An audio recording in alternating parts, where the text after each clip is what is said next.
Notre univers est formé par la fusion de 7 formes de matière, qui diffèrent les unes des autres par leurs qualités et propriétés spécifiques. Ce n'est pas une création divine du Tout-Puissant, il n'y a rien de surnaturel à ce sujet, et le nombre 7 n'a aucune signification mystique, c'est simplement la structure qualitative de notre univers. Et ce n'est pas une coïncidence, si la lumière blanche, lorsqu'elle est réfractée, se décompose en 7 couleurs, l'octave contient 7 notes, et le développement des 7 corps matériels d'une personne, un corps physiquement dense plus 6 corps matériels de l'essence, est l'achèvement de son cycle terrestre d'évolution, et le début du cycle cosmique de développement. Toutes les planètes de notre univers, et la planète Terre sont nées dans la zone de courbure de l'espace, à la suite de la fusion successive de 7 formes de matière. La courbure de l'espace est une sorte de condition spécifique sous l'influence de l'extérieur.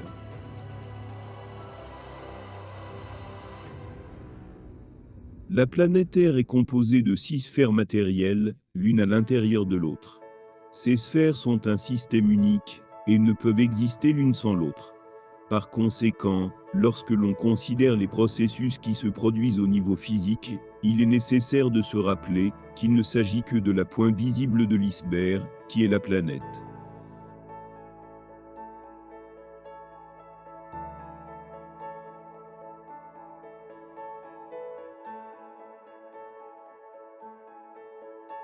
La sphère intérieure, formée de 7 formes de matière, constitue la partie physiquement dense de la planète.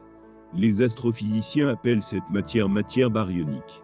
Il existe 4 états de la matière: solide, liquide, gazeux et plasma. La sphère suivante est formée par la fusion de 6 formes de matière et s'appelle la sphère éthérique, par la fusion de 5 formes de matière, la sphère astrale, par la fusion de 4 formes de matière, la première sphère mentale, par la fusion de 3, la deuxième sphère mentale, par la fusion de 2 formes de matière, la troisième sphère mentale. Toutes ces sphères sont matérielles et diffèrent les unes des autres par leur composition qualitative et quantitative.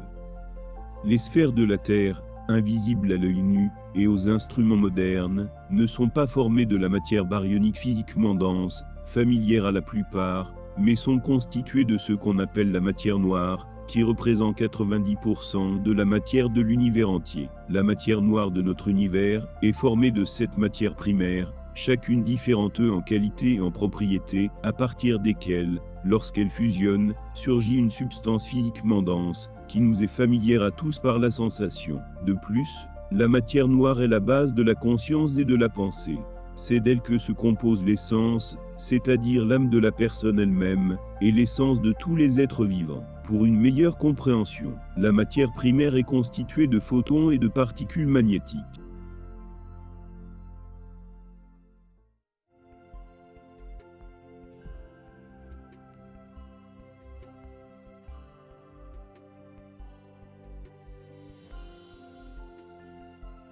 Tout organisme vivant possède une essence. L'essence, ou âme, est un système de corps développé par un organisme vivant au cours de son processus d'adaptation à son environnement. L'essence d'une personne peut avoir 1, 2, 3, 4 corps ou plus, qui constituent ensemble ce qu'on appelle l'essence d'une personne ou son âme. Tant qu'un organisme est vivant, le corps physique et l'essence forment un tout, et plus une personne est développée spirituellement et moralement, plus le nombre de corps qui forment son essence est grand. Le nombre minimum de corps en essence est un corps éthérique dans les organismes les plus simples et les plus primitifs. Le nombre maximum pour notre planète est de 6, éthérique, astral, premier, deuxième, troisième et quatrième mental. C'est ce système de corps, appelé l'essence, l'âme, qui quitte le corps physique après la cessation de son activité.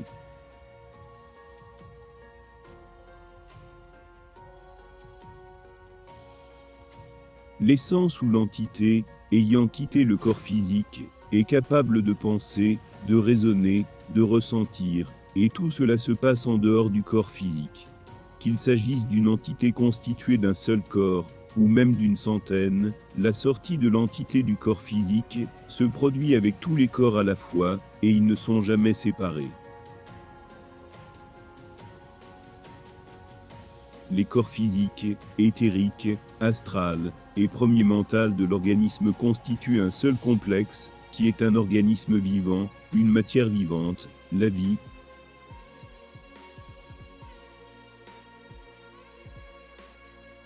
La vie cesse lorsque ce système est détruit, et la vie apparaît lorsqu'il surgit.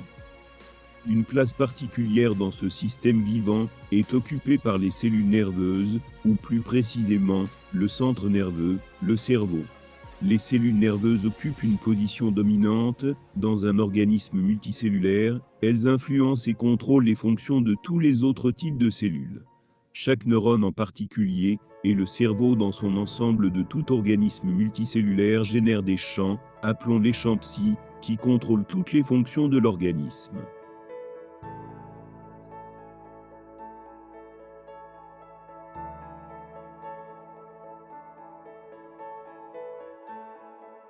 Après la mort du corps physique, l'essence des organismes les plus simples, et des organismes vivants simples, qui constituent l'écrasante majorité, entrent dans le plan éthérique. Les essences des autres organismes, en fonction du niveau de développement évolutif de chaque espèce, se répartissent en différents niveaux de la planète. Une analogie de ce phénomène peut être construite à l'aide de l'exemple suivant. Imaginez notre planète comme une maison de 7 étages. Au premier étage vivent des personnes, des animaux et des plantes qui ont un corps physique. Au deuxième étage, se trouvent les créatures possédant uniquement un corps éthéré.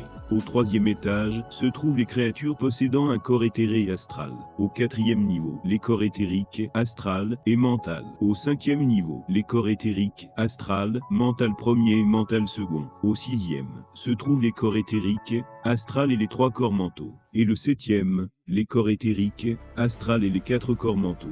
Seul l'ascenseur peut se déplacer entre ces étages. Perdant son corps physique, l'entité munie de l'ascenseur monte au 2e, 3e et 4e étage, selon son niveau de développement.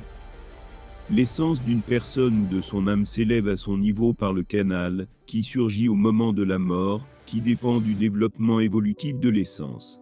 Mais en même temps, il existe encore des fils, qui relient l'entité au corps physique déjà mort. L'un de ces fils relie les corps mentaux de l'entité humaine au corps physique, mais à mesure que les tissus nerveux de l'organisme se désintègrent, cette connexion s'affaiblit, et après 9 jours, les corps mentaux sont libérés du corps physique mort. Le processus de décomposition de la matière organique continue après 40 jours, la connexion entre le corps astra-L et le corps physique mort est rompue.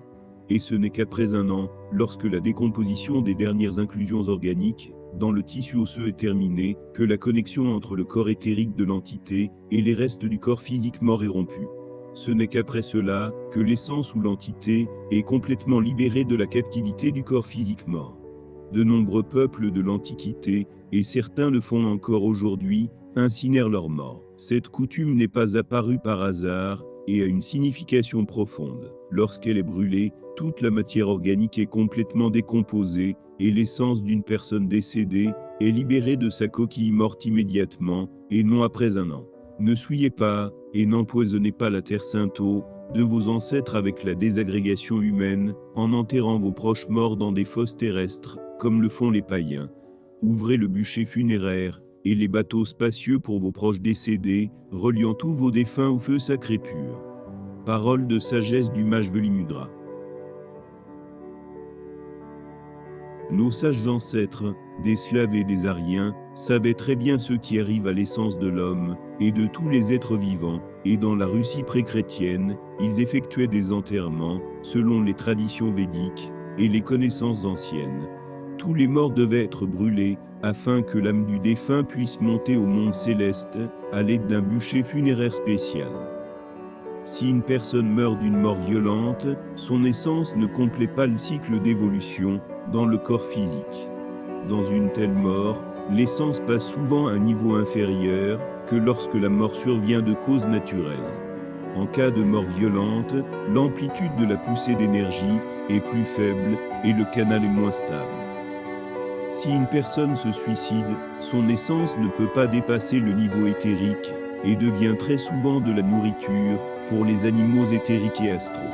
lorsque les entités se suicident, elles sortent du cercle des réincarnations et restent dans un état gelé. Dans certains cas, l'essence du défunt continue d'exister aux côtés des vivants.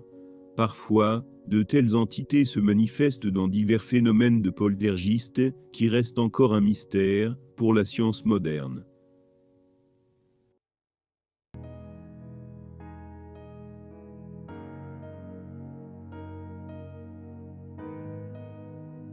Dans tout organisme vivant sur la planète, au moment où l'ovule et le spermatozoïde fusionnent, une poussée d'énergie, jaillissement, est créée, qui atteint d'autres niveaux de la planète, éthérique, astral et mental. Plus les facteurs positifs coïncident lors de la conception, plus l'amplitude de la poussée est élevée. À ce moment, un nombre correspondant de barrières qualitatives s'ouvre, un canal énergétique se forme, à travers lequel l'essence des plans éthériques, astral et mental de la planète est aspirée. Un processus se produit, qui est l'inverse du processus de la mort, et l'entité après la conception commence à créer un nouveau corps physique, en elle-même à partir de la biomasse croissante. Si les parents éprouvent des sentiments profonds et forts au moment de la conception, ont une bonne génétique, et ne sont pas empoisonnés, à ce moment-là par l'alcool, le tabac ou la drogue, alors ces facteurs, lorsqu'ils sont combinés, augmentent l'amplitude de le jaillissement. Si la conception est le résultat d'une vie sexuelle dépravée des parents, l'amplitude de le jaillissement sera faible.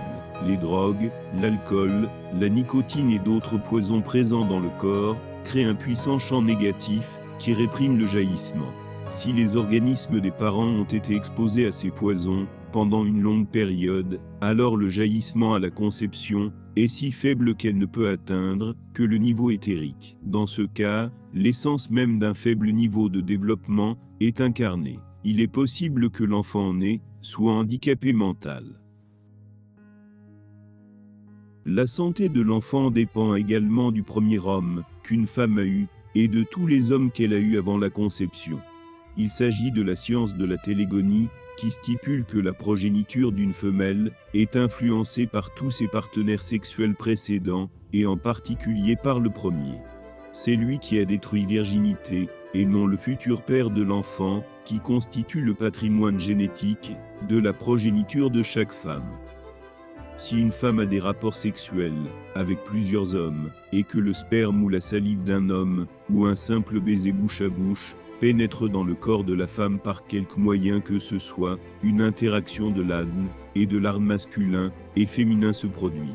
Cela a conduit à un échange génétique d'informations intégrées, modifiant les caractéristiques héréditaires et morphologiques de l'individu féminin. Si une femme a eu des rapports sexuels avec un homme génétiquement malsain, un toxicomane, un alcoolique, un homosexuel ou une personne malade mentale, alors lorsque son ovule est fécondé par le sperme du père biologique, un embryon est construit en tenant compte de tous les partenaires sexuels que la femme a eus. En conséquence, l'embryon, en plus des données parentales, reçoit les conséquences de l'amour libre, sous la forme des caractéristiques et des maladies de tous les individus mâles. Et puis, les parents apparemment normaux et en bonne santé ont des enfants avec une salutation de longue date d'une connaissance. Et si une personne se fatigue, cela signifie que beaucoup de toxines s'accumulent dans son corps et qu'elle a besoin de repos, de sommeil. Dans un rêve, l'entité va au-delà de la protection psy-énergétique du corps et se trouve en dehors de son corps physique. En même temps, l'entité, en raison du potentiel accumulé lors du travail actif du corps physique, ouvre un nombre plus ou moins grand de barrières qualitatives entre les niveaux de la planète et s'élève vers eux. Selon le niveau de développement évolutif et l'état du corps physique, une même entité peut pendant son sommeil se déplacer vers différents plans qualitatifs de la Terre, éthéré, astral, mental. Si une entité, pour une raison ou une autre, se retrouve dans l'astral inférieur ou dans l'éther, elle devient la proie des animaux astraux qui vivent sur ces plans. Une entité qui est entrée dans le plan astral inférieur pendant son sommeil ne peut être sauvée qu'en créant un bouclier énergétique autour d'elle, à travers lequel les animaux astraux ne peuvent pas passer. Si l'entité ne parvient pas à le faire, elle doit rapidement retourner dans son corps physique qui dispose d'une puissante protection. Lorsque l'entité revient rapidement dans le corps physique dans un rêve, la personne se souvient plus tard comment elle est tombée dans un abîme profond et sans fond, et souvent dans de tels cas, elle se réveille même en sueur froide. Un retour aussi brutal de l'entité dans le corps physique est une réaction défensive qui sauve l'entité de la mort. Si l'entité ne peut pas retourner dans le corps, elle devient la proie des prédateurs astraux. Dans ce cas, on parle de mort pendant le sommeil. C'est une erreur de croire qu'il s'agit d'une mort facile. Souvent, une telle situation conduit à la mort de l'entité.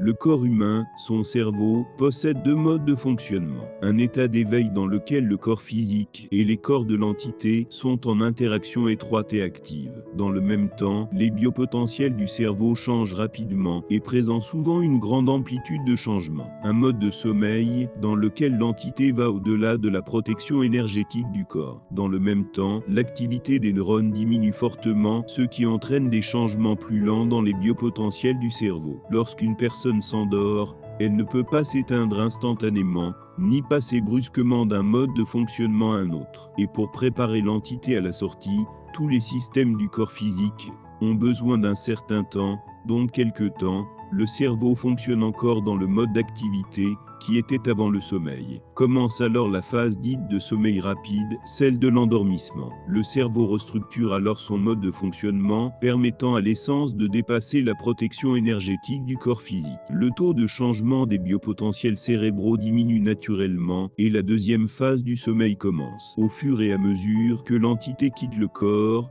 les processus qui se produisent dans les neurones du cerveau ralentissent de plus en plus. C'est la troisième phase du sommeil. Lorsque l'entité quitte complètement le corps, l'activité des neurones cérébraux chute au minimum, c'est la quatrième phase du sommeil.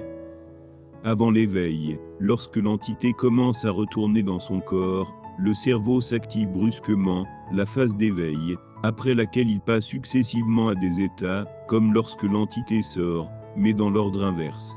À ce moment-là, l'entité retourne dans son corps, et l'état de la personne revient à l'état de veille.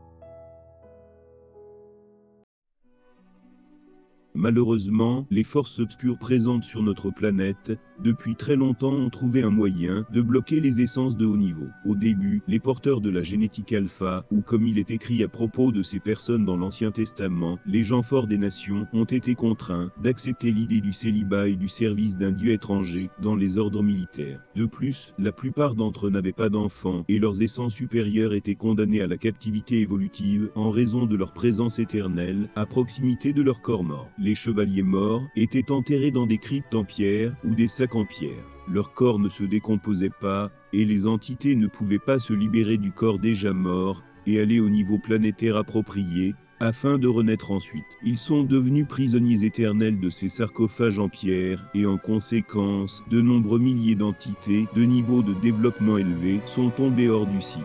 Et à leur place, des entités d'un niveau de développement nettement inférieur ont été introduites dans l'alpha génétique. Cela a conduit à la dégénérescence rapide de l'alpha génétique parmi de nombreux peuples et tribus. De plus, les personnes les plus importantes avaient leur cœur et d'autres organes retirés après leur mort, et leurs corps étaient conservés séparément. Les funérailles d'Otto von Habsbourg, le fils aîné du dernier empereur d'Autriche, ont eu lieu à Vienne. Il est décédé le 4 juillet à l'âge de 98 ans, à son domicile dans la ville bavaroise de Pocking, en Allemagne. Otto von Habsbourg-Lorraine était le fils aîné du dernier empereur autrichien Charles Ier et l'héritier de l'une des dynasties royales les plus puissantes d'Europe. L'ancien prince héritier Otto von Habsbourg-Lorraine a trouvé le repos éternel dans le tombeau familial de ses ancêtres. Le cœur d'Otto von Habsbourg sera enterré séparément au monastère hongrois de Pannonhalm, près de la ville de Gicre, près de Budapest. Le cœur du dernier héritier de l'Empire restera à jamais en Hongrie.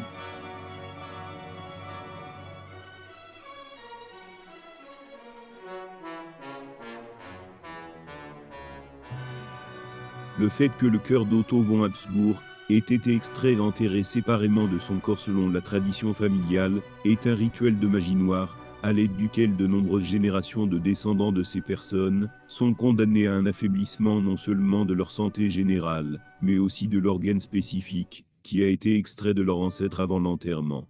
Mais cela est présenté aux gens comme un rite sacré de l'Église, comme une manifestation du plus grand respect et de la plus grande révérence envers le défunt pour les plus grandes réalisations de sa vie.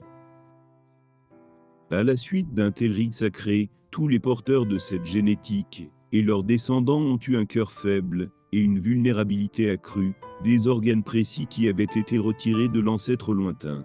De plus, l'enterrement dans une crypte est un autre piège terrible, dans lequel l'essence même des Habsbourg, et pas seulement lui, est tombée.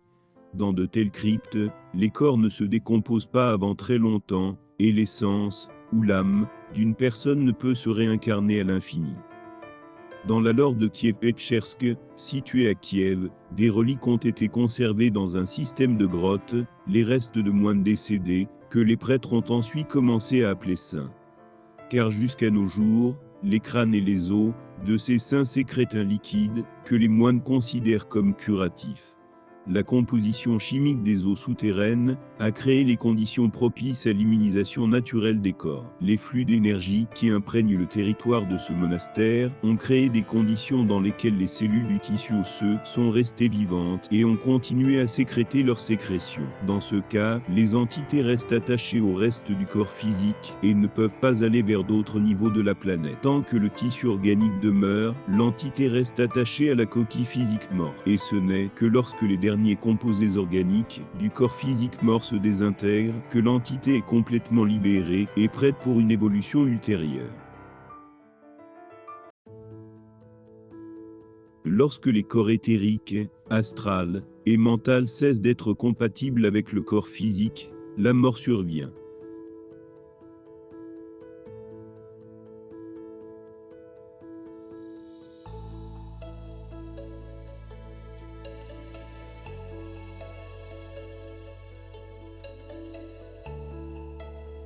Au moment de la mort naturelle ou violente de tout organisme vivant, le mouvement des substances dans le corps physique cesse. Les neurones du cerveau, ne recevant pas la quantité nécessaire d'oxygène et d'autres substances, commencent à ralentir.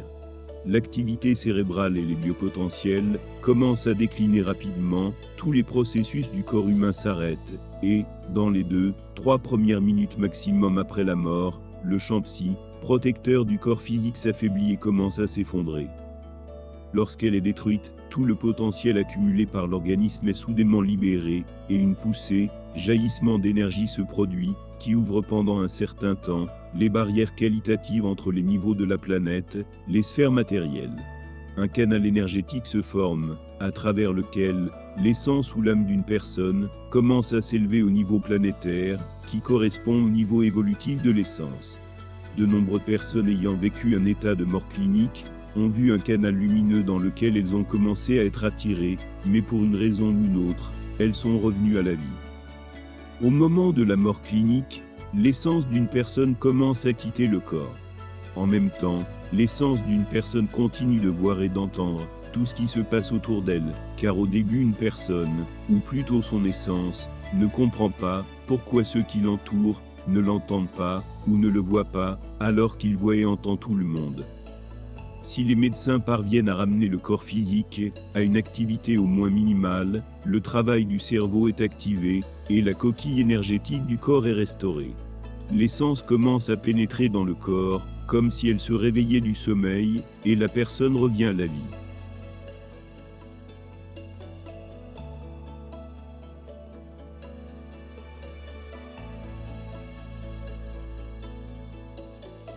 L'amplitude de la poussée, jaillissement d'énergie, dépend du niveau de développement spirituel et moral qu'une personne a atteint au moment de sa mort, en d'autres termes, la mort du corps physique. Plus le niveau atteint par une personne au cours de sa vie est élevé, plus le niveau de la planète qu'elle atteint après sa mort est élevé. Si une personne s'est développée de telle sorte qu'elle a développé des corps éthériques, astral, premier, deuxième, troisième et quatrième mental, Alors dans ce cas, son essence peut traverser toutes les barrières planétaires, et aller au-delà de la Terre et même au-delà du système solaire. Mais, malheureusement, cela arrive très rarement. La fin du cycle terrestre et planétaire ne signifie que le début de l'évolution spatiale. Après cela, l'étape cosmique de l'évolution humaine commence. Dans la philosophie des yogis indiens, il existe un concept d'évolution du plus haut niveau, comme l'atteinte du nirvana par l'essence, sa fusion avec l'absolu. Lorsque, comme le croient les yogis, l'essence fusionne avec le cosmos, Dieu, l'absolu. Cet état, lorsque toutes les barrières qualitatives de la Terre disparaissent, ne signifie pas la fin de l'évolution humaine, mais seulement l'achèvement du cycle planétaire zéro, de développement et le début du cycle cosmique.